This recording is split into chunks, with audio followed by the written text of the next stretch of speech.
Hello students, आज की class का टॉपिक है India and administrative state. Bharat एक प्रशासनिक राज्य। इस टॉपिक में हम ये पढ़ने की कोशिश करेंगे, हम ये जानने की कोशिश करेंगे कि क्या इंडिया एक प्रशासनिक राज्य है, क्या भारत एक प्रशासनिक राज्य है, क्या हम भारत को एक प्रशासनिक राज्य कह सकते हैं। तो जब हम ये जानने की कोशिश करेंगे उससे पहले आपको ये पता होना चाहिए कि एडमिनिस्ट्रेटिव स्टेट किसे कहते हैं, ये आप अच्छी तरह जान चुके हैं, समझ चुके हैं। एडमिनिस्ट्रेटिव स्टेट की जब आप विशेषताएं पढ़ेंगे, इसके गुण पढ़ेंगे, इसके दोष पढ़ेंगे, इसकी मेन जो लक्षण जिसको हम कह सकते हैं वो जानते हैं, तो फिर हमें ये समझना है कि क्या भारत में प्रशासनिक राज्य के जो लक्षण बताए गए हैं अब तक वो भारत में पाए जाते हैं, भारतवर्ष के राज्य में। अगर वो पाए जाते हैं इसका मतलब भारत एक एडमिनिस्ट्रेटिव स्टेट है। एडमिनिस्ट्रेटिव स्टेट के जो गुण बताए गए हैं, अगर उन वैसे गुण भारत की जनता को और भारत के प्रशासन में वो गुण है और भारत की जनता उन गुणों का फायदा उठा रही है, तो इसका मतलब भारत एक एडमिनिस्ट्रेटिव स्टेट है। एडमिनिस्ट्रेटिव स्टेट के गुणों के साथ साथ इसकी कुछ डिमेरिट्स, अवगुण, दोषों का भी वर्णन किया गया है, जिसकी चर्चा हम पहले कर चुके हैं। तो क्या भारत के प्रशासन में वो अवगुण पाए जाते हैं? ठीक है, तो भारत के प्रशासन के इन सभी बिंदुओं को जान लेने से हम इस निष्कर्ष पर जाने की कोशिश करेंगे क्या भारत एक प्रशासनिक राज्य है। तो ये जानने के लिए हमें वापस मैं आपसे रिक्वेस्ट करना चाहूँगा कि एडमिनिस्ट्रेटिव स्टेट के जो प्रमुख गुण हैं या विशेषताएं हैं और जो दोष हैं उनको आप अपने दिमाग में उनका याद कीजिए, उनका खाका अपने दिमाग में कीजिए। पहली बात तो आप जानते हैं प्रशासनिक राज्य किसे कहते हैं। चाहे कोई सा भी राज्य हो, अस्तित्ववादी हो, लोक कल्याणकारी हो, समाजवादी हो, कोई सा भी राज्य हो, उस राज्य के प्रशासनिक तंत्र द्वारा किए जाने वाले कार्यों के आधार पर हम प्रशासनिक राज्य का निर्धारण करेंगे। अगर किसी राज्य में प्रशासनिक तंत्र महत्वपूर्ण है, प्रशासन की महत्वपूर्ण भूमिका रहती है, प्रशासन के द्वारा ही अधिकतर दायित्व कार्यों का संपादन किया जाता है, तो ऐसा राज्य प्रशासनिक राज्य होता है। तो ऐसा इस जान लेने के बाद ये प्रशासनिक राज्य की जनरली मैंने आपको एक बैकग्राउंड दिया है। पीछे की क्लासों की हम बात करें तो प्रशासनिक राज्य की जो विकास के लिए जो उत्तरदायी कारक है, factors responsible for the development of administrative state, तो वो जो फैक्टर है उनको जान लेने से इसकी जो विशेषताएं हुई स्पष्ट हुई वो आपको अच्छी तरह पता है, हम आप पहले ही पढ़ चुके हैं। अब उन विशेषताओं के आधार पर, जैसे मैं कुछ विशेषताओं का भी नाम लूंगा कि प्रशासनिक राज्य में कॉम्प्रिहेंसिव फंक्शनल एरिया होता है, प्रशासनिक राज्य का कार्यों का व्यापक क्षेत्र होता है, बहुत सारे कार्य मिले होते हैं प्रशासनिक राज्य को। मैं समरी के रूप में आपको याद दिलाना चाह रहा हूँ। प्रशासनिक राज्य में कार्यों की जटिल प्रकृति होती है, कॉम्प्लिकेटेड नेचर ऑफ फंक्शंस होते हैं प्रशासनिक राज्य में। प्रशासनिक राज्य ब्यूरोक्रेसी पर अवलंबित होता है, निर्भर करता है नौकरशाही पर। और प्रशासनिक राज्य की एक महत्वपूर्ण विशेषता आपको बताई गई थी पहले की क्लास में, की रोल होता है एग्जीक्यूटिव का। सरकार के 3 अंगों में से कार्यपालिका की महत्वपूर्ण भूमिका होती है, व्यवस्थापिका और न्यायपालिका की भूमिका कम हो जाती है, गौण हो जाती है। इसी प्रकार सुप्रीम रोल ब्यूरोक्रेसी होता है, नौकरशाही की प्रमुख भूमिका होती है। प्रशासनिक राज्य में लोकशीलता का अभाव पाया जाता है और प्रशासन की विशिष्ट विशेषताएं होती है। एक प्रशासनिक राज्य हम कह सकते हैं कि एक सकारात्मक राज्य होता है। इस प्रकार की प्रमुख जो विशेषताएं हैं ये प्रशासनिक राज्य में पाई जाती है। तो इन विशेषताओं के आधार पर हम ये जानने का प्रयास करेंगे कि क्या प्रशासनिक राज्य भारत एक प्रशासनिक राज्य है। तो जब हम ये जानेंगे कि भारत एक प्रशासनिक राज्य है या नहीं है, तो इन प्रमुख विशेषताओं को अगर हम भारतीय संदर्भ में देखें तो हमें ये पता पड़ेगा कि भारत एक प्रशासनिक राज्य है। देखो, भारतीय प्रशासनिक राज्य क्वेश्चन ये होता है क्या भारत एक प्रशासनिक राज्य है। आपसे पूछा जा सकता है, लॉन्ग आंसर टाइप क्वेश्चन हो सकता है, शॉर्ट हो सकता है। प्रशासनिक राज्य से आप क्या समझते हैं ना, क्या भारत एक प्रशासनिक राज्य है। तो जब ये क्वेश्चन आएगा तो हम भारत के संविधान को ध्यान में रखते हुए जानेंगे कि क्या भारत में प्रशासनिक राज्य की जो विशेषताएं बताई गई है वो भारतवर्ष नामक राज्य में, संस्था में पाई जाती है। तो हम इसका निस्संदेह उत्तर सकारात्मक देंगे, यस भारत एक प्रशासनिक राज्य है। तो इसका उत्तर देने के लिए हमें जो ये जानना है कि प्रशासनिक राज्य के जो प्रमुख लक्षण है वो क्या भारतवर्ष में पाए जाते हैं। तो प्रशासनिक राज्य के पूर्व की कक्षाओं में बताए गए विभिन्न लक्षणों में से निम्न लक्षण प्रशासनिक राज्य में पाए जाते हैं। तो भारत में प्रशासनिक राज्य के लक्षण, पहला, सरकार के कार्यों में अभूतपूर्व वृद्धि।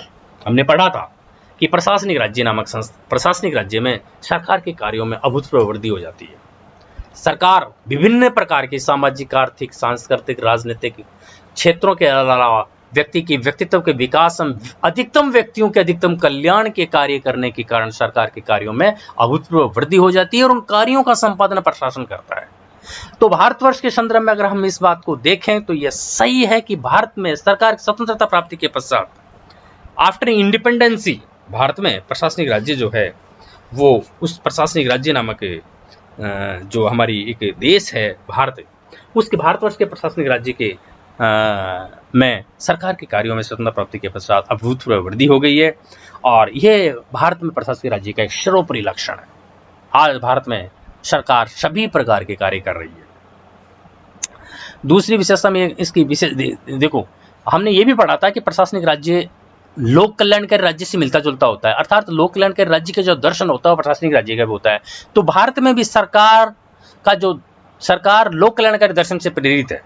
भारत की जो सरकार है वो लोक कल्याणकारी दर्शन से प्रेरित होते हुए नागरिकों के अधिकतम हित के लिए अधिकतम सेवाओं का संचालन कर रही है। भारत में जो विभिन्न सरकारें हैं, राज्य सरकारें ले लो चाहे भारतवर्ष की सरकार ले लो, केंद्रीय सरकार, वो लोक कल्याणकारी दर्शन से प्रेरित होकर कि लोक कल्याण करना है, सरकार को जनता का कल्याण करना है या राज्य को जन कल्याण के कार्य करना चाहिए, इस दर्शन से प्रेरित होते हुए नागरिकों के अधिकतम हित के लिए अधिकतम सेवाओं का संचालन कर रही है।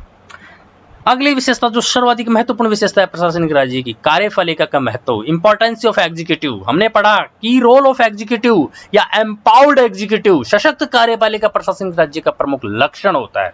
जब हम भारत के संदर्भ में बात करेंगे तो आपको मैं बता दूं कि भारत में कार्यपालिका का महत्व सर्वाधिक है। हमारे देश में अन्य देशों की भांति कार्यपालिका का महत्व व्यवस्थापिका और न्यायपालिका की तुलना में अधिक है। इंडिया में वस्तुतः ये कार्यपालिका ही है जो देश की शासन की नीतियों का निरूपण करती है, मतलब देश की शासन की नीतियों का निर्माण करती है कार्यपालिका भारत में।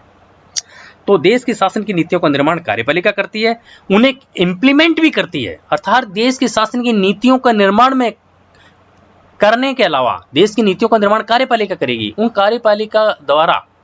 कार्यपालिका द्वारा देश की नीतियों का निर्माण करने के साथ साथ उन नीतियों का क्रियान्वित करने का कार्य भी कार्यपालिका करती है और ऐसा करते हुए जनसाधारण के प्रति अपने उत्तरदायित्वों का निर्वह कार्यपालिका करती है। कार्यपालिका के इस उत्तरोत्तर बढ़ते हुए महत्व का सर्वाधिक परिणाम ये हुआ है कि कार्यपालिका सरकार के उन दोनों अंगों की बजाय सर्वाधिक महत्वपूर्ण अंग बन गया है। सरकार के जो दोनों अंग हैं, व्यवस्थापिका और न्यायपालिका, उनकी तुलना में जो कार्यपालिका है वो सर्वाधिक महत्वपूर्ण अंग हो गया है। अगर हम भारत के संदर्भ में चर्चा करें तो देखिए, भारत के राष्ट्रपति, प्रधानमंत्री की मंत्रिपरिषद केंद्रीय एवं राज्य प्रशासन तंत्र के रूप में सशक्त कार्यपालिका है, अर्थात भारत का प्रधानमंत्री और उसकी मंत्रिपरिषद ही देश की शासन की नीतियों का, महत्वपूर्ण नीतियों का निर्माण करते हैं और वो उन्हें कार्यान्वित करने का कार्य करता है। सरकार के समस्त कार्यों का निष्पादन करते हैं दोनों। भारत में कार्यपालिका द्वारा जो अगली जो विशेषता है प्रदत्त विधान की व्यवस्था, ये हमने पढ़ा था कि प्रशासनिक राज्य की प्रमुख विशेषता होती है, डेलीगेटेड लेजिस्लेशन पाया जाता है, प्रदत्त विधान की व्यवस्था होती है। प्रदत्त विधान आपको कई बार, कई वीडियोज में, कई क्लासेस में बता दिया गया है कि कानून निर्माण का कार्य, व्यवस्थापन करने का कार्य, विधान बनाने का कार्य व्यवस्थापिका का होता है, लेकिन प्रैक्टिकल में, व्यवहार में व्यवस्थापिका मोटी रूपरेखा बना देती है कानूनों की, क्योंकि व्यवस्थापिका के सदस्य ना तो एक्सपर्ट होते हैं, ना ही उनके पास टाइम होता है। फलतः वो उस मोटे बनाए हुए रूपरेखा ढांचे में आवश्यक संशोधन या उनको इंप्लीमेंट करने के लिए जो अन्य प्रावधानों की आवश्यकता होती है उनको बनाने का अधिकार व्यवस्थापिका कार्यपालिका को दे देती है, अर्थात प्रशासनिक अधिकारियों को मिल जाता है। तो ये होती है प्रदत्त विधान की व्यवस्था। और भारत में प्रदत्त विधान की व्यवस्था का मतलब ये है कि भारत में कार्यपालिका को प्रदत्त विधान की व्यवस्था के कारण विधान बनाने की शक्ति प्राप्त है। फलतः व्यवस्थापिका की शक्तियों का प्रयोग कार्यपालिका द्वारा भी किया जाता है और ये जो विशेषता है ये भारत में पाई जाती है। आर्टिकल 213 अध्यादेश जारी करने की शक्ति किसको है? भारतीय राष्ट्रपति को है, जो कि कार्यपालिका है, और उधर राज्यपाल है। अध्यादेश जारी भारत के राष्ट्रपति, प्रधानमंत्री, उसके मंत्रिपरिषद जो कहेंगे वही तो जारी करते हैं। और प्रधानमंत्री, मंत्रिपरिषद क्या है? कार्यपालिका।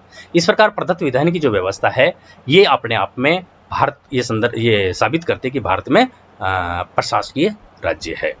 अब इन विशेषताओं के साथ साथ कुछ और विशेषताएं हैं भारत के उसमें जो हम देख सकते हैं कि भारत में प्रशासकीय राज्य के लक्षण है। कार्यपालिका की नौकरशाही पर निर्भरता। देखो भारत की जो कार्यपालिका है, देखो प्रशासकीय राज्य की एक विशेषता होती है कि प्रशासकीय राज्य में सरकार के जो कार्यपालिका अंग है वो ब्यूरोक्रेसी पर डिपेंड होता है टोटल रूप से।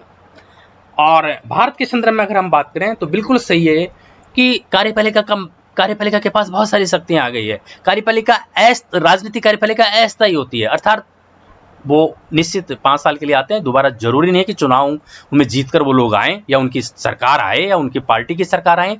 फलतः है वो आते जाते रहते हैं और टेक्निकल प्रशासन की जटिल एवं तकनीकी प्रक्रियाओं से वो परिचित नहीं होते हैं। फलतः है वो नीतियों के निर्माण में, नीतियों के कार्यान्वयन में पूर्णतः नौकरशाही पर अवलंबित हो जाते हैं। इस प्रकार भारत की कार्यपालिका नौकरशाही पर अवलंबित होती है। प्रैक्टिकल में शासन की मुख्य नीतियों का निर्माण प्रशासनिक अधिकारियों द्वारा ही किया जाता है, नौकरशाही द्वारा ही किया जाता है। वही सलाह एवं परामर्श देते हैं, फल उन्हीं के अनुसार विधान भी उन्हीं के अनुसार बनते हैं, उनकी सलाह उसके अनुसार। इस प्रकार कार्यपालिका की नौकरशाही पर निर्भरता है भारत में, और ये है विशेषता साबित करते हैं कि भारत एक प्रशासकीय राज्य है। अगली विशेषता कानून का शासन, रूल ऑफ लॉ। एक प्रशासनिक राज्य का प्रमुख लक्षण है, हमने लक्षणों में पढ़ा था इसकी विशेषताओं में, कि प्रशासनिक राज्य में कानून का शासन पाया जाता है। प्रशासन द्वारा सभी नागरिकों के साथ एक समान व्यवहार किया जाता है। कानून में जो लिखा उसी के अनुसार व्यवहार होगा सबके साथ। तो रूल ऑफ लॉ, विधि का समान संरक्षण सबको प्राप्त होता है। और भारत में व्यवस्था है रूल ऑफ लॉ की। भारत में प्रशासनिक जो व्यवस्था है वो कानून के अनुसार कार्य करती है। तो भारत एक ऐसा प्रशासकीय राज्य है जिसमें कानून का शासन है। ठीक है। भारत प्रशासन संविधान की भावना के अनुसार प्रत्येक नागरिक के साथ समान व्यवहार करता है। अगली विशेषता प्रशासन में विशिष्टीकरण बढ़ना। ये प्रशासकीय राज्य का प्रमुख लक्षण है कि एडमिनिस्ट्रेशन में स्पेशलाइजेशन बढ़ गया। विशिष्ट प्रशासनिक प्रकृतियों से, विशिष्ट प्रशासनिक कार्यों से, उसकी तकनीकों से प्रशासनिक अधिकारी ही परिचित होते हैं, क्योंकि वो एक लंबे समय से उसमें काम कर रहे होते हैं, उनको ट्रेनिंग भी मिली हुई होती है, और उस विशिष्टीकरण के कारण वो प्रशासनिक कार्य कुशलता से संपन्न कर पाते हैं। और अगर हम भारत के संदर्भ में चर्चा करें तो भारत में विशिष्टीकरण बढ़ रहा है प्रशासन में, जो ये साबित करता है कि भारत एक प्रशासनिक राज्य है। ठीक है। विज्ञान और प्रौद्योगिकी के प्रभाव के कारण प्रशासन में भारत में प्रशासन में विशिष्टीकरण बढ़ता जा रहा है। इस विशिष्टीकरण के बढ़ने का परिणाम ये हुआ है कि व्यवस्थापन के अपने मूल दायित्वों को एक बहुत बड़ी सीमा तक कार्यपालिका को हस्तांतरित कर रही है। पंचवर्षीय योजनाएं बढ़ती है भारत में, उनके माध्यम से विकास के मार्ग ने प्रशासकों के एक विशेष वर्ग पर सरकार की निर्भरता को बढ़ा दिया है। ये प्रमुख जो लक्षण है, जो विशेषताएं हैं प्रशासनिक राज्य की, वो भारत में पाई जाती है, और इससे स्पष्ट होता है कि भारत एक प्रशासनिक राज्य है। अब देखो प्रशासनिक राज्य के कुछ दोष भी होते हैं, दोष होते हैं ना, वो दोष क्या भारत में है प्रचलित? यस। अगर हम दोषों की बात करेंगे तो हम इस निष्कर्ष पर आएंगे कि भारत के जो ये प्रशासनिक राज्य के जो दोष बताए गए हैं वो भारत में पाए जाते हैं। यस, भारत में प्रशासनिक राज्य के जो भी दोष बताए गए हैं वो भारत में भी है। जैसे पहला है पर्याप्त दक्ष, प्रशिक्षित और कुशल कार्मिकों तथा साधनों का अभाव। देखो प्रशासनिक राज्य का जो दोष बताया गया, उस दोष में ये बताया गया था कि पर्याप्त दक्ष और प्रशिक्षित और कुशल कार्मिक तथा साधन प्रशासनिक राज्यों में नहीं पाए जाते हैं। क्यों? क्योंकि वहाँ कई प्रकार की समस्याएं होती है जिनके कारण ट्रेंड लोग प्रशासनिक व्यवस्था में, वैसे ये अपेक्षा की जाती है कि ट्रेंड लोग आएंगे, लेकिन कुछ कारणों से वो रूढ़िवादी होते हैं, नवीन तकनीकों को या नवीन प्रयोगों को तुरंत स्वीकार नहीं करते हैं। तो भारत में भी यही व्यवस्था है। हमने जब दोषों में देखा था प्रशासनिक राज्य के, तो वो प्रशासनिक अधिकारी नवीन बातों को, नवीन ज्ञान को जल्दी से नकारते हैं, वो तुरंत एक्सेप्ट नहीं करते हैं, और साधनों का अभाव भी है भारत में। तो ये जो दोष है ये भारतीय प्रशासन में भी है। तो हम ये कह सकते हैं कि भारत एक प्रशासनिक राज्य है। तो भारत में प्रशासनिक राज्य के दोष है। अगला है नौकरशाही की लालफीताशाही। इस विशेषता को नौकरशाही की लालफीताशाही वाले जो दोष है उसको हम पहले के प्रशासनिक राज्य के दोष में ढंग से समझ चुके हैं। तो हम अगर भारत के संदर्भ में चर्चा करें तो भारत में भी नौकरशाही की जो लालफीताशाही है वो बहुत ही पॉपुलर है। भारत में माना जाता है कि भारत में प्रशासनिक राज्य में लाल फीताशाही पाई जाती है। हर कार्य में देरी होती है। नियमों विनियमों पूर्व दृष्टांतों में उलझने की प्रकृति के कारण और विभिन्न कारणों के कारण भारत में कार्यों में देरी होती है और फाइलें विभिन्न स्तरों से गुजरती रहती है। तो लाल फीताशाही वाला जो दोष है वो भारतीय प्रशासन में पाया जाता है। इससे स्पष्ट होता है कि भारत एक प्रशासनिक राज्य है। उसी प्रकार नौकरशाही का अनुदारवादी दृष्टिकोण जो हमने दोष देखा था, भारतीय प्रशासन में भी नौकरशाही का अनुदारवादी दृष्टिकोण और भारतीय प्रशासन के संदर्भ में सटीक बैठता है। भारत में जनता और प्रशासन के मध्य एक खाई है, एक संवेदनहीनता है, संवेदन शून्यता है। आपस में दोनों के प्रशासनिक अधिकारी अपने आप को सर्वे सर्वा सुपर समझते हैं। यस, भारत के संदर्भ में ऐसा हम कह सकते हैं। और ऐसा आलोचक कहते हैं कि भारत में सर्वोच्च प्रशासनिक अधिकारी है वो अपने आप को सुप्रीम समझते हैं, जनता के साथ बिहेव में वो इसको शो भी करते हैं। तो ये जो व्यवस्था है भारत में कई मामलों में दिखाई देती है। इस कारण इस दोष के आधार पर हम कह सकते हैं भारत में प्रशासनिक राज्य के जो दोष है वो ये है। अधिकारियों का शासन प्रशासनिक राज्य के प्रमुख दोष है कि इसमें अधिकारियों का शासन होता है, जनता के चुने हुए जनप्रतिनिधियों का नहीं, अर्थात लोकतंत्र की बजाय अधिकारी तंत्र हावी रहता है। तो भारत के संदर्भ में अगर हम बात करें तो भारत में संसदात्मक शासन व्यवस्था है। राजनीतिक कार्यपालिका के कर्मचारी, राजनीतिक कार्यपालिका के जो सदस्य हैं, प्रधानमंत्री उसके मंत्रिपरिषद, वो सदस्य जनरल चुनाव में हार जाते हैं। किसी कारण से कोई पर्टिकुलर मंत्री हार जाता है तो वो दोबारा मंत्री नहीं बन पाते हैं या कार्यपालिका में नहीं आ पाते हैं। फलतः अधिकारी है वही शासन चलाते रहते हैं। तो अधिकारियों का शासन के दोष के आधार पर हम कह सकते हैं कि इसमें प्रजातंत्रात्मक शासन की अपेक्षा अधिकारियों के शासन की महत्ता रहती है। और अगर हम भारत के संदर्भ में चर्चा करेंगे तो भारत में ये दोष भारतीय प्रशासन में पाया जाता है। उसी प्रकार अगला है सरकारी धन का अपव्यय। हमने प्रशासनिक राज्य के दोषों में पढ़ा था कि प्रशासनिक राज्य में सरकारी धन का अपव्यय होता है, मितव्ययता से वो काम नहीं होता था। भारत के संदर्भ में अगर हम बात करें तो ये जो दोष है ये बिल्कुल भारत में पाया जाता है। सरकारी धन का जनरली दुरुपयोग होता है। बहुत सा धन बिना कार्यों के लिए, बिना महत्वपूर्ण कार्यों के बिना वैसे ही खर्च होता रहता है। प्रशासनिक राज्य का एक दोष है भ्रष्टाचार। यस, भारत के संदर्भ में विभिन्न उदाहरणों के आधार पर मैं कह सकते हैं कि भारत के प्रशासन में कुछ मात्रा में भ्रष्टाचार पाया जाता है। विभिन्न भ्रष्टाचार के घोटाले उजागर होते रहते हैं। हम दैनिक अखबारों में या विभिन्न समाचार माध्यमों से हम पढ़ते रहते हैं कि कोई प्रशासनिक अधिकारी भ्रष्टाचार में लिप्त पाया गया है, उस पर रेड पड़ी, वो भ्रष्टाचार में पकड़ा गया, रंगे हाथों पकड़ा गया। आप लोग बच्चों जनरली पेपर में पढ़ते होंगे। ये साबित करता है कि भ्रष्टाचार कुछ सीमा तक प्रशासन में है और ये प्रशासनिक राज्य का ये दोष है, भारत में भी है। तो ये हम कह सकते हैं कि भारत एक प्रशासनिक राज्य है। अधिकारों का अतिक्रमण। यस, प्रशासनिक अधिकारी विभिन्न संस्थाओं के अधिकारों का अतिक्रमण स्वयं में कर रहे हैं। एग्जाम्पल के लिए प्रशासनिक न्यायाधिकरण जो है, न्यायपालिका का कार्य प्रशासनिक अधिकारी अपने हाथों में ले रहे हैं और प्रदत्त विधायन तो है ही। तो इन अधिकारों का अतिक्रमण का मतलब जो दूसरे के अधिकार है वो उनका अतिक्रमण ये प्रशासनिक अधिकारी कर रहे हैं। तो इन विभिन्न बातों के आधार पर हम ये कह सकते हैं कि भारतवर्ष में जो है वो भारतवर्ष का जो प्रशासन है वो एक प्रशासनिक राज्य है, अर्थात भारत एक प्रशासनिक राज्य है। यहाँ पर शक्ति पृथक्करण के सिद्धांत की अवहेलना होती है। एक बात ये भी कह सकते हैं जो सेपरेशन ऑफ पावर्स है वो भारत में है। तो भारत में देखो, ये सब जान लेने के बाद, इन सब बातों को, इन सब निष्कर्षों को जान लेने के बाद हम इस बातों के आधार पर भारत का जो भारत है एक प्रशासनिक राज्य है। तो भारत, जब हम ये समझते हैं कि भारत एक प्रशासनिक राज्य है तो इसके निष्कर्ष के रूप में हम यही कहेंगे कि यस, भारत एक प्रशासनिक राज्य है। निष्कर्ष के रूप में सार्थ है भारतवर्ष में प्रशासनिक राज्य के सभी लक्षण और गुण, प्रशासनिक राज्य के जो भी लक्षण और जो गुण है वो भारतवर्ष में भी पाए जाते हैं और उसकी सीमाओं सहित पाए जाते हैं। जो प्रशासनिक राज्य के दोष हैं या सीमाएं हैं वो भारतवर्ष में भी पाई जाती है। अतः भारत को एक प्रशासनिक राज्य माना जा सकता है। इस प्रकार इन विभिन्न तर्कों के आधार पर आपको ये साबित करना है कि भारत एक प्रशासनिक राज्य है।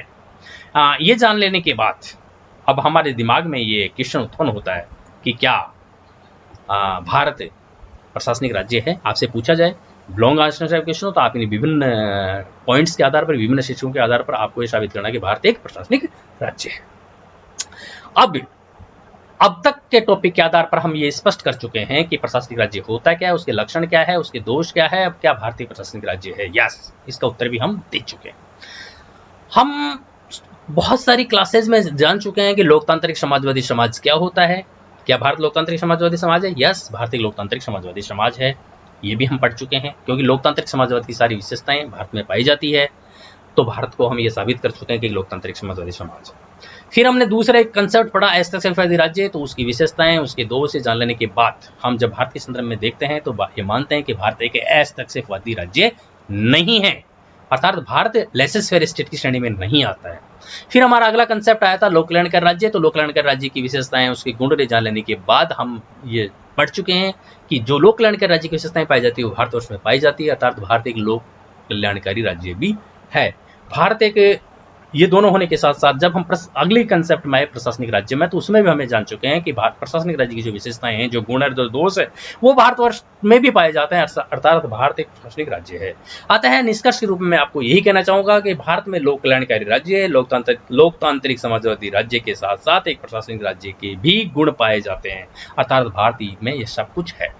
अब ये सारे कंसेप्ट क्लियर हो गए हैं, सारे कंसेप्ट हम समझ चुके हैं। सारे कंसेप्ट को जान लेने के बाद एक इनसे रिलेटेड सिर्फ एक कंसेप्ट और बचा है जो हम अगली क्लास में पढ़ेंगे, वो है what is difference between administrative state and welfare state. प्रशासनिक राज्य और लोक कल्याणकारी राज्य में क्या अंतर है, इस कंसेप्ट को मैं आपको अगली क्लास में क्लियर करूंगा। लेकिन अगली क्लास को सुनने से पहले आपसे अपेक्षा करूंगा कि आप प्रशासनिक राज्य और लोक कल्याणकारी राज्य को वापस रिवाइज करें कि लोक कल्याणकारी राज्य की क्या विशेषताएं हैं, क्या गुण हैं, क्या उसके दोष हैं, प्रशासनिक राज्य की क्या गुण और क्या विशेषताएं हैं, क्या दोष है। फिर उन विशेषताओं और गुणों के आधार पर हम इन दोनों के बीच कंपेरिजन करेंगे, और उसके बाद ही जो ये कंसेप्ट है विभिन्न प्रकार के राज्यों का वो समाप्त हो चुका होगा, और ये आपका जो ये मेन जो टॉपिक से रिलेटेड बातें हैं वो खत्म हो जाएगी। इस प्रकार ये टॉपिक